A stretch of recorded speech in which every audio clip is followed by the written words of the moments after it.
Good morning. How's everybody doing this morning? Doing good? Fantastic. I'm going to tell you a little bit about me. I was raised in a really small town in upstate New York. My graduating class was probably maybe 80 people. Getting feedback. Maybe 80 people. So I was really small high school. I'm all about choices and opportunities. I got the opportunity to go to East Carolina University on a full football scholarship. From then, I got the opportunity to be drafted by the New England Patriots in the second round in 1981. I got the opportunity to play in a Pro Bowl, got the opportunity to play in the Super Bowl, and now I have this great opportunity today representing FCA, speaking to you all, and sharing my life and sharing my story with you. So I just want to encourage you that no matter how bad it may look or how bad it may seem, things can change, but it all starts right here. The great thing about today is I get to talk a little bit about God because, see, if it wasn't for God, I would not be standing before you today. All right? And I believe that with all my heart and everything I got, because I should be dead right now. But God spared my life, and I'll share that with you as well. One of the things that's really important to me to share with high school athletes wherever I go is for you guys to understand how important education is for you right now. Now, I mean, I know right now it may not seem that real important because it wasn't really important for me coming up. I just wanted to play in the NFL. And see, being a student athlete, that's what I was. I was a student athlete, and I'm pretty sure we got some athletes in here today. You guys are student athletes, student first, athlete second. And we got to get that understanding. And see, I was an athlete student. All I cared about was playing in the NFL. And I got to share this with you. When I was around 9 years old, I made a statement to my mom. And I want to share this with you because your words have power. I went to my mom. I'm 9 years old now. I went to my mom, and I gotta share this with you too. See, I'm from a family of 16, and I'm number 15. And I have 9 older brothers, and we all want to play in the NFL. And I just knew, coming from this small hometown, which nobody has ever made it to the NFL, but I knew I was going to make it. And I go to my mom, and I tell my mom, I said, Mom, I'm 9 years old. I said, Mom, I am going to play in the NFL, just like that. Not knowing what I was doing at the time, but I was speaking my future into the present. And you all have that same capability to speak your future into the present because your words have power. Your words. The other thing that I did, what we call the law of attraction, what you think about the most will come to you. All right? What you think about the most will come to you. And so from the age of 9 all the way till I made it to the NFL, every single day, all I thought about was playing in the NFL. What you think about the most will come to you. We had this long backyard, right? We had this long backyard. Me and my brothers would be out playing in the backyard. My brothers would go inside, but I would stay outside all by myself, pretending to be in the NFL. You should have seen me, man. I looked kind of crazy. I was out there all by myself with the football in my hand, making moves on the air. I heard the crowd roar. I heard the cheerleaders cheer. And at the age of 9, I was in the NFL in my mind. Albert Einstein says everything that we achieve or fail to achieve is a direct result of our thoughts. My question to you all is, what are you thinking about the most? What are you thinking about the most? Because what you think about the most will come to you, okay? Law of attraction.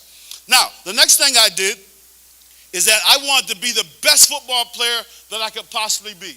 And I was the first one on the field. I was the last one off the field. I was the first one in the weight room. I was the last one out of the weight room because I wanted to be the best football player that I could possibly be because I got to make it to the NFL.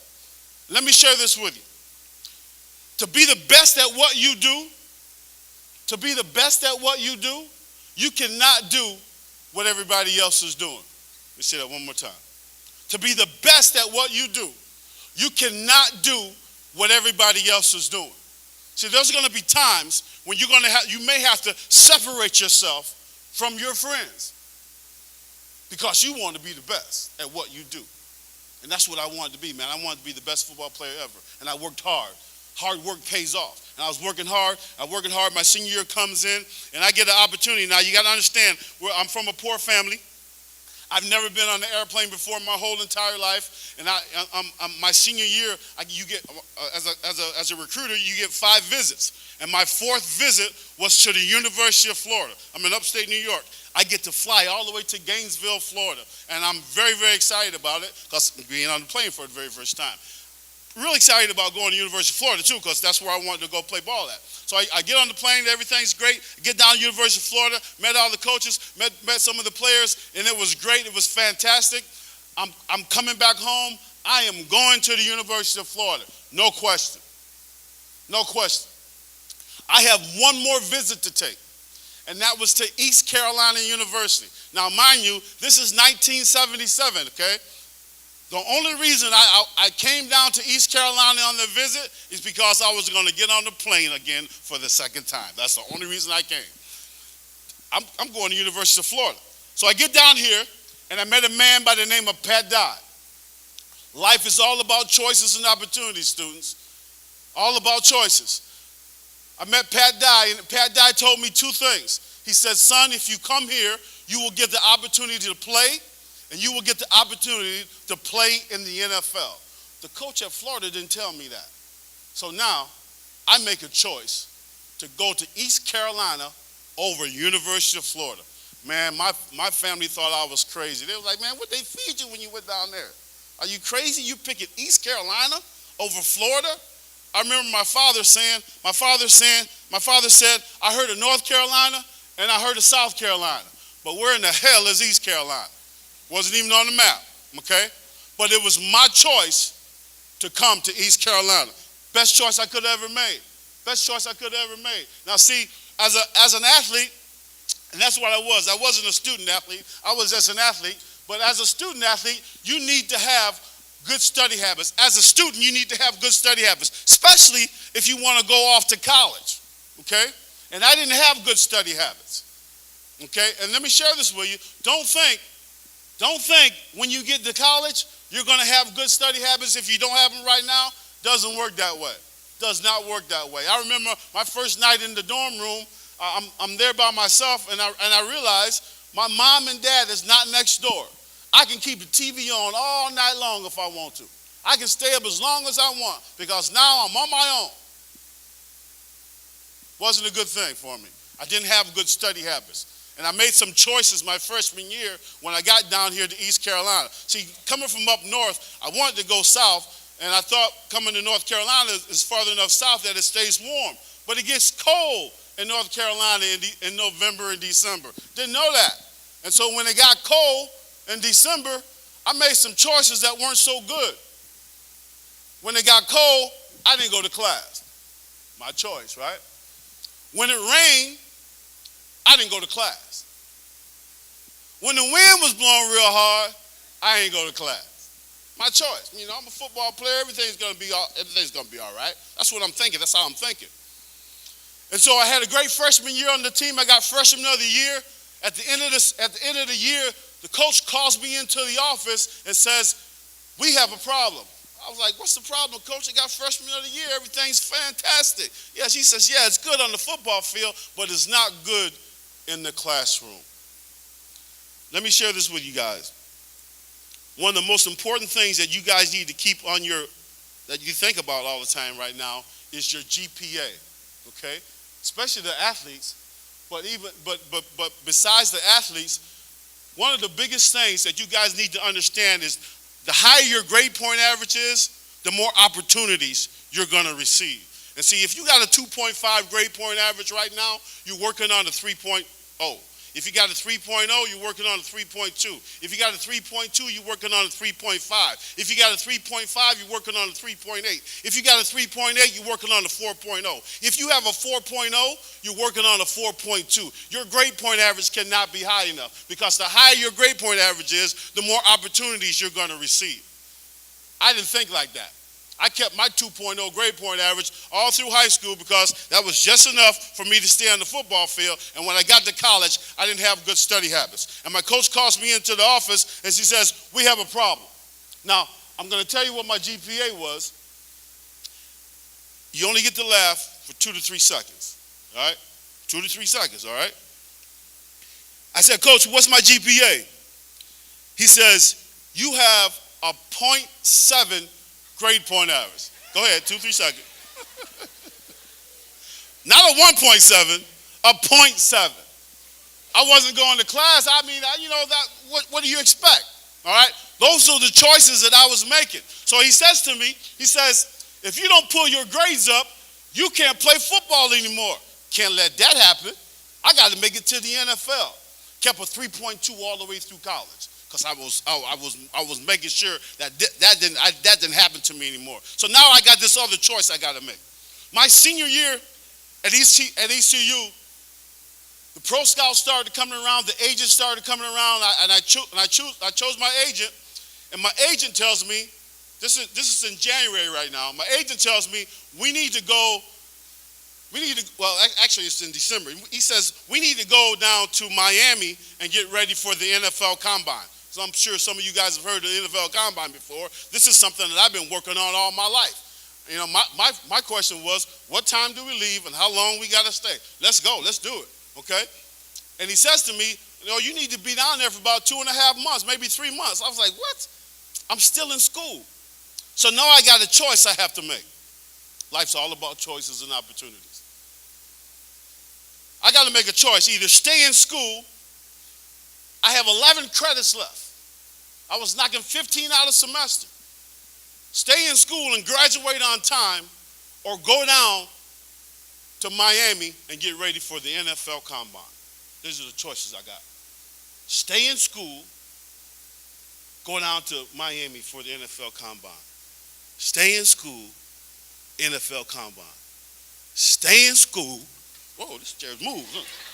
Stay in school, NFL Combine. Which one you think I did? He said stay in school. Remember the .7 grade point average, right? Remember that? So which one you think I did? NFL Combine. I dropped out of school with 11 credits left, not realizing, man, if I get hurt, if I get injured, now I'm out of football and I'm out of an education. I dropped out of school with 11 credits left. My choice. Fortunately, I didn't get hurt. Everything was fine. April comes around, and now it's draft day. This is what I've been working for and living for all my life, draft. And I remember watching the draft in my apartment on my 12-inch black and white TV in 1981. They had ESPN back then, believe it or not. So I'm watching the draft. I'm all excited. My agent tells me I'm going to probably get drafted probably in the 4th or the 5th round. Didn't matter to me just as long as I get drafted. And so the first round comes in. I see some of the guys I was with at the combine with, real happy for them. They get drafted in the first round. Second round comes in. I'm still watching, but I'm waiting for the 4th or the 5th round because that's when I'm going to get drafted. And the second round comes in, and New England Patriots has the pick in the second round, and the camera goes to the New England Patriots table. I was like, I'm just watching it. And as the camera goes in and goes to their table, they write down the name Anthony Collins. I was like, is there another Anthony Collins in this draft? And as soon as I said that, I get the phone call from Pat Sullivan, the owner of the New England Patriots, saying they're getting ready to draft me in the second round. My dream has come true. All the hard work, all the dedication, all the hours of working hard, all the mornings of getting up 5 o'clock in the morning, the night staying up till 11:30 at night, working out, man, making sure that I'm ready, has paid off. And I get drafted in the second round by the New England Patriots. And it was the best feeling in the world to achieve a goal, something that you've been dreaming about since you were 9 years old. I get to New England.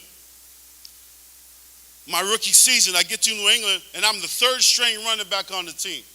I've never been third string running back on none of the teams I've ever played for, and didn't plan on being third string for the New England Patriots either. They just didn't know it yet. I'm working hard. I'm doing whatever I got to do. I'm the first one on the field. I'm the last one off the field. I'm the first one in the weight room. I'm the last one out of the weight room because I want to be the starter on this team. I'm waiting for my opportunity. And let me share this with you. Life's all about choices and opportunities. But when opportunities come, and if we're not prepared for the opportunity, and when an opportunity knocks, we're not going to be able to answer the door because we're not prepared for it. But I was prepared, man. I was ready. I was learning the playbook. First week of training camp comes in. I'm the third string running back, working hard. The second string running back, his name was Horace Ivory. Good running back from Oklahoma. Second week comes in. Horace Ivory goes down. He gets hurt. I felt a little bad for Horace. Felt real good for Tony. Now, I'm the number 2 running back on the team. Third week comes in, everything's fine. Fourth week comes in, the last week of training camp, Vegas Ferguson, our starting running back, gets hurt. Felt a little bad for Vegas. Felt real good for Tony. Now I'm the number 1 running back on the team. I get to start my very first game of my career against the Baltimore Colts. 18 carries for 89 yards, 4 catches for 39 yards, and my career is off and running. I got Rookie of the Year that year. I led the team in rushing the following year. The third year is what they call the breakout year. I rushed for over 1,100 yards. I make it to the Pro Bowl. I set a record at New England that's still standing today. 212 yards on 23 carries and 3 touchdowns. Record still standing today. My breakout year, I make it to the Pro Bowl. The Pro Bowl is the best of the best. And I became the best football player that particular year. I'm living my dream, and everything is fantastic. Loving life. Fourth year comes in, and at the beginning of the season, I get cracked ribs. Now, mind you, one thing I understood is that I was never going to let anybody come in and do what I did to Vegas and Horace. That wasn't going to happen. I was going to outwork everybody. I was going to make sure no rookie came in and take my job, or anybody that comes in to take my job. That can't happen. And so the other thing is that back in the 80s when we were playing, if you didn't practice on Wednesday and Thursday, you didn't play in a game on Sunday. So I have to practice. I got cracked ribs. Now, I have to make a choice. Either sit down and have the possibility of somebody taking my job, or start taking painkillers to stay on the field. I took painkillers because I got to stay on the field. I remember before the game, they would shoot the cortisone in my side, and then at halftime, they would give me another shot. And after all the medicine wears down after the game, I'm in so much pain that I can't even go to sleep. I can't sneeze. I can't breathe. It was just terrible amount of pain. So I'm just, after every game, I'm taking 3, 4, or 5, maybe 6 painkillers at a time just to go to sleep. And I was taking so many painkillers during that year.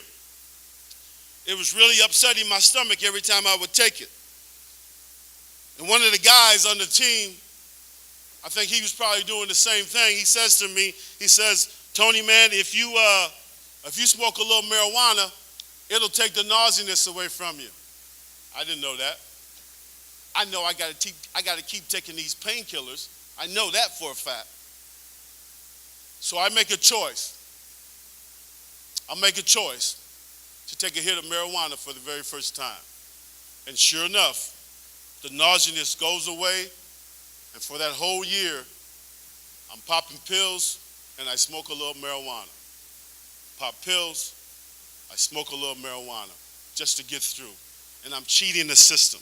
And then I started hanging around because, see, the marijuana, it gets you in a crowd where you started hanging around with people that you shouldn't hang around with. My father used to always tell me as a kid coming up, one of the keys of being successful is surrounding yourself with successful people. One of the keys of being a great student is surrounding yourself with other great students. Surrounding yourself with other students that are trying to go in the same direction that you're going in. See, some of you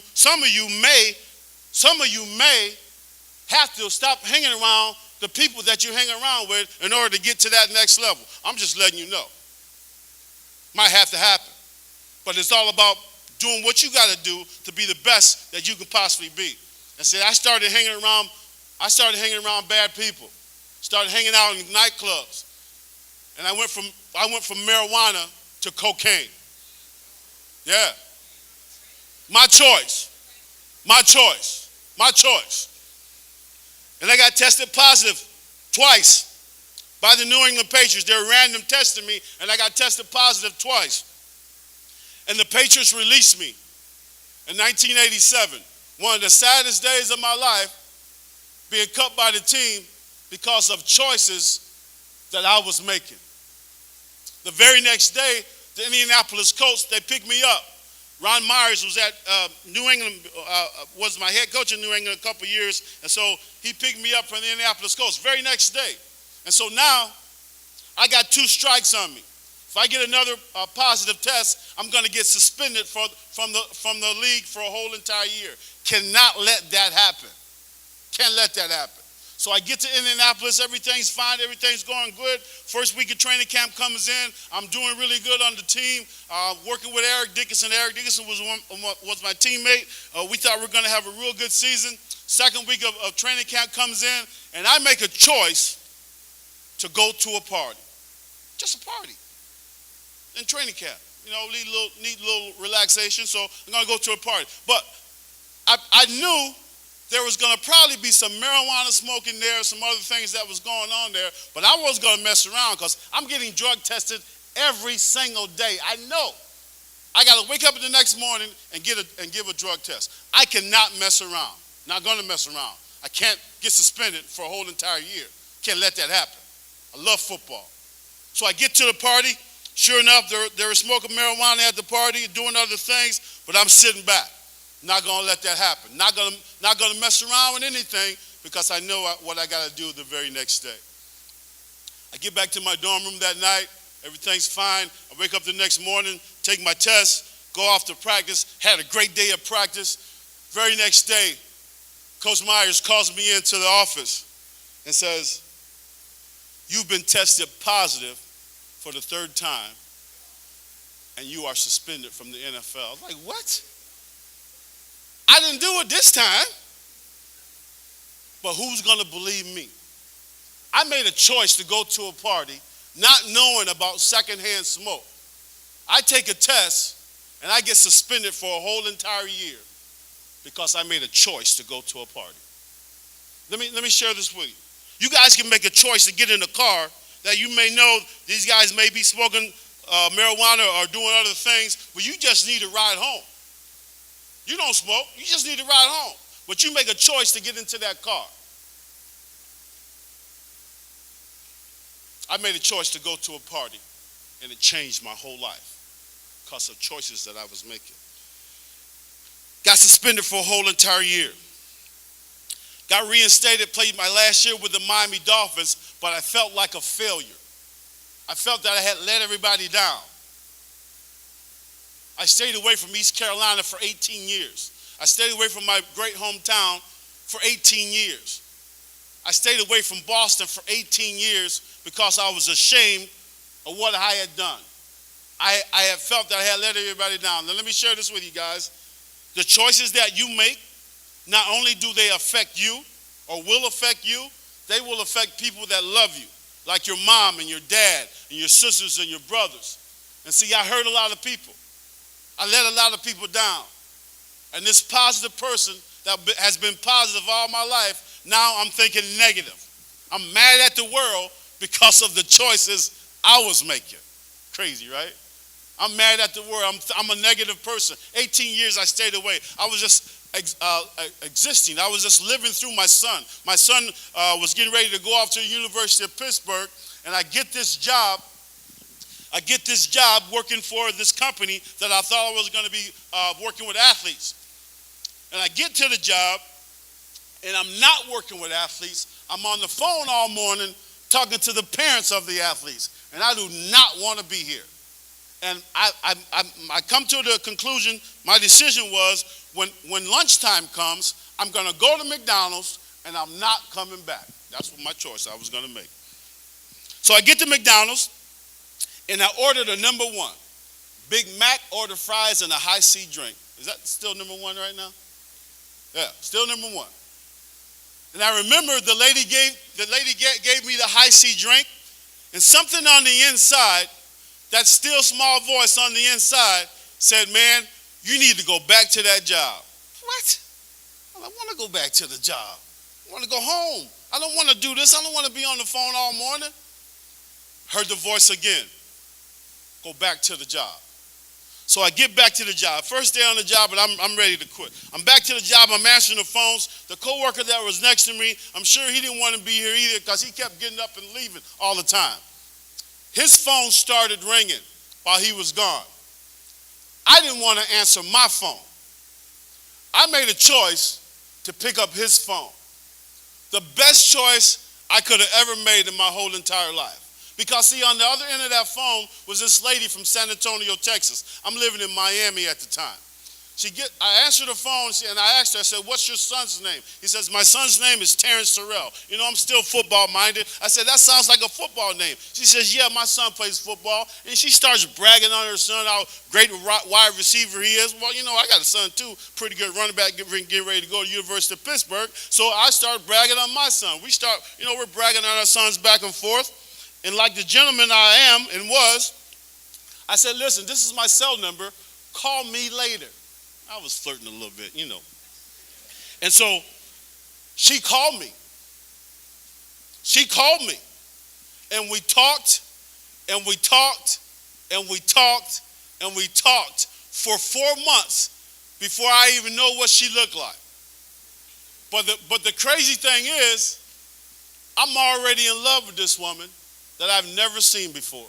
Because all she did was give me positive feedback and positive things to look at. She would email me T.D. Jakes and Joel Osteen, everything positive. Every single day she would email me, maybe sometimes 2 or 3 times a day. And this negative person started becoming a positive person because she changed my way of thinking. Students, let me share this with you. If you think negative and you speak negative, you will get negative results. If you think positive and you speak positive, you will get positive results.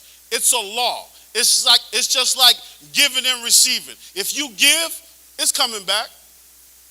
If you give, it's coming back. It's a law. And so it took one person to change my way of thinking. And that's what I do. Because I've been going to the schools now for 5 years. And if I can change one person to start thinking positive, I've done what God has told me to do. Because let me share this with you.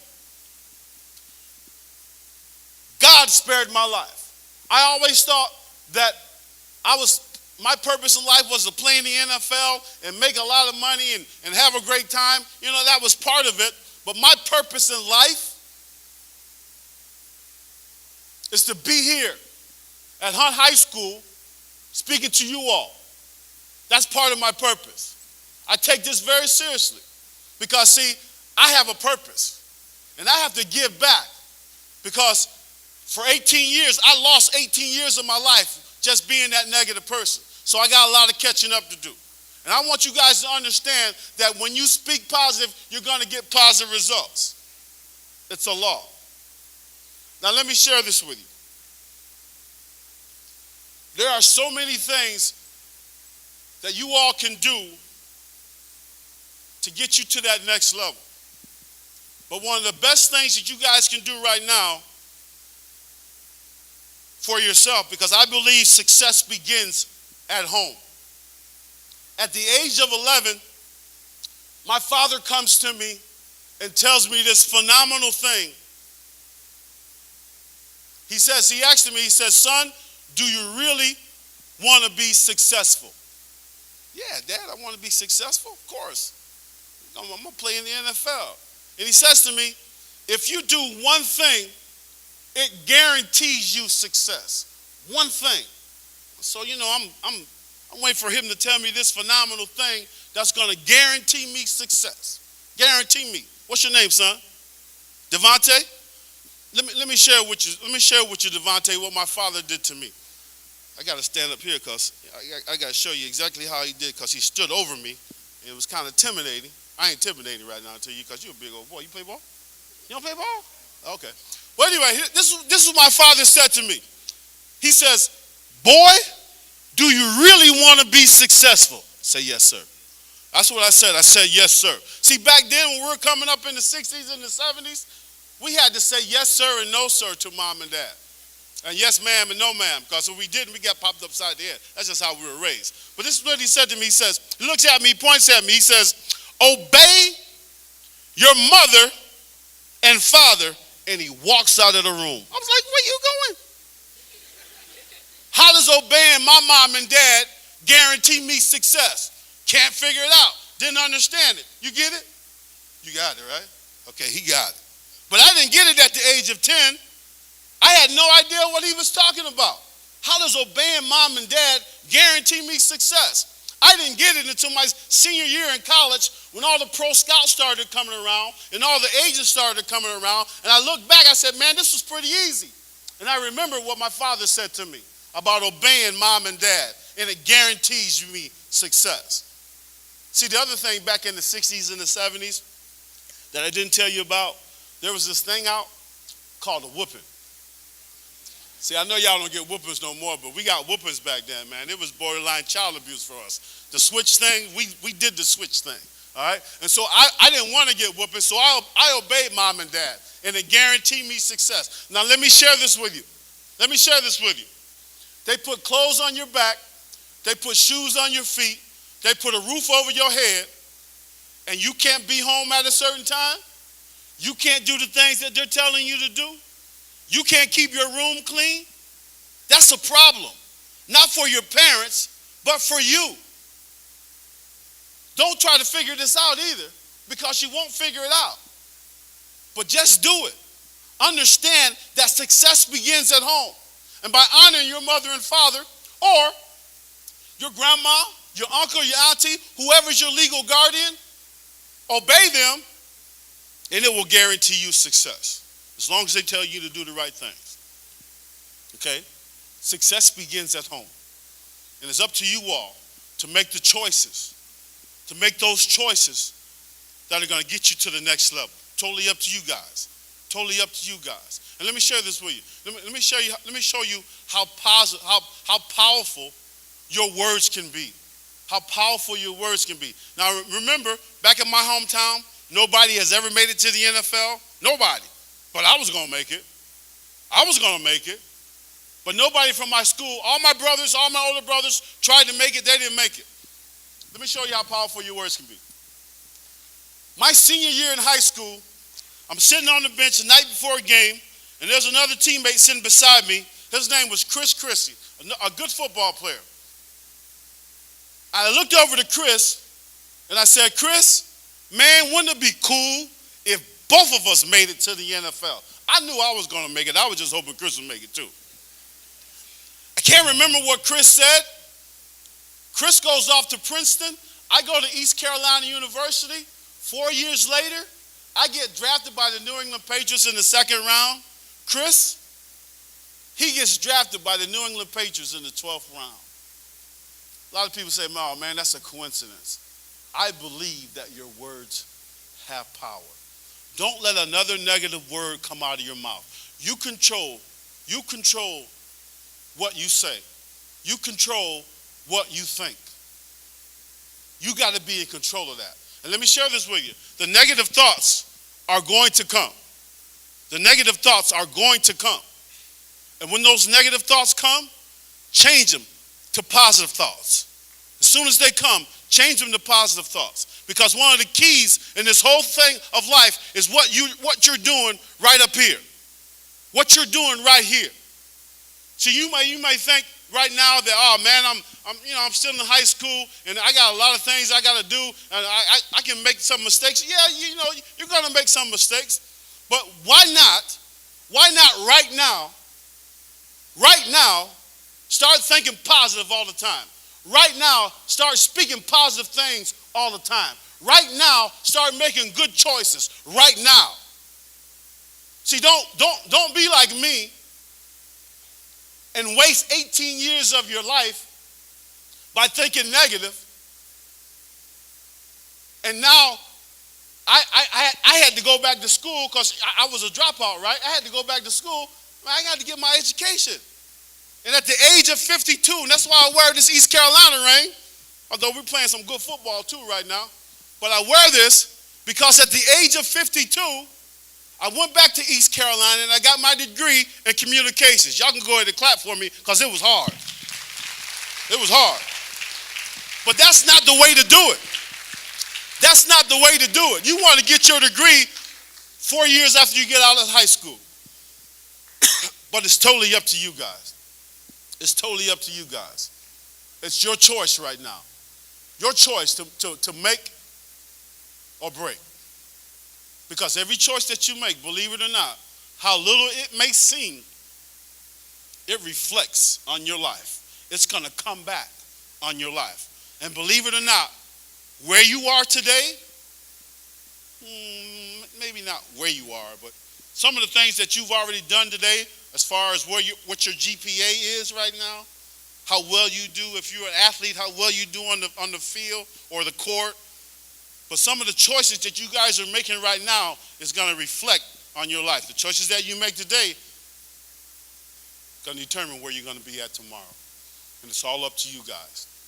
Mom and dad can't do it. Brother and sister can't do it. Teachers can't do it. We have to do it, okay? And I just wanted to share that with you so you guys can understand and know and believe that, all things are possible. All things are possible with God. There's nothing that you cannot do without him. Nothing, okay?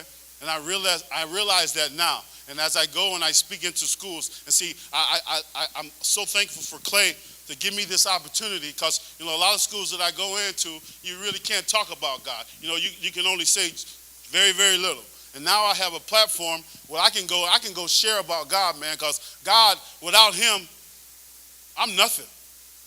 I have nothing. And I will be nothing. And I truly believe that.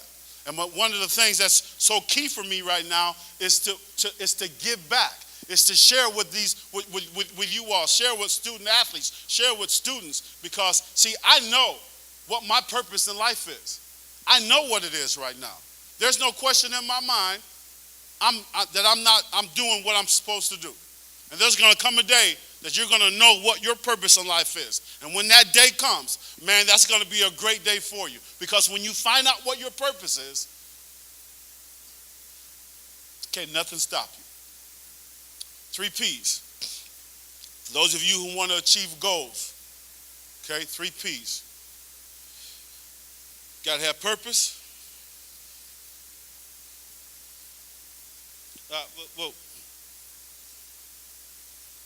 I want to say the other one, but that's not really what. Got to have a purpose, you got to have a plan, you got to have passion, okay? Got to have passion, purpose, and a plan. You have those 3 P's, any goal that you want to achieve, you got it.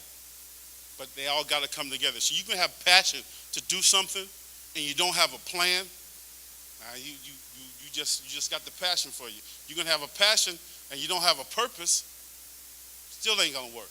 But you bring all 3 of those together, the passion, the purpose, and the plan, there's nothing that you guys can't do. There's nothing that you guys can't achieve. Why not? Why not somebody from Hunt High School be the president of the United States? Why not? Why not somebody from Hunt High School being a big-time surgeon in Washington somewhere or wherever you want to be? You guys can become and do whatever you want to do, but it all starts right here. It all starts right here. What are you guys thinking about the most? All right? What are you guys thinking about the most?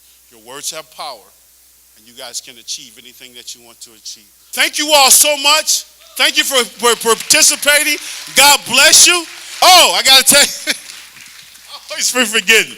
Tomorrow at 6:30, Fleming Stadium, Fields of Faith. Please come on out tomorrow night. I'm gonna share again tomorrow night. I'm gonna share some other things tomorrow night. But come on out tomorrow night at 6:30, Fleming Stadium, Fields of Faith, FCA. Hey, let me tell you something. I get to say this today. Let me tell you something.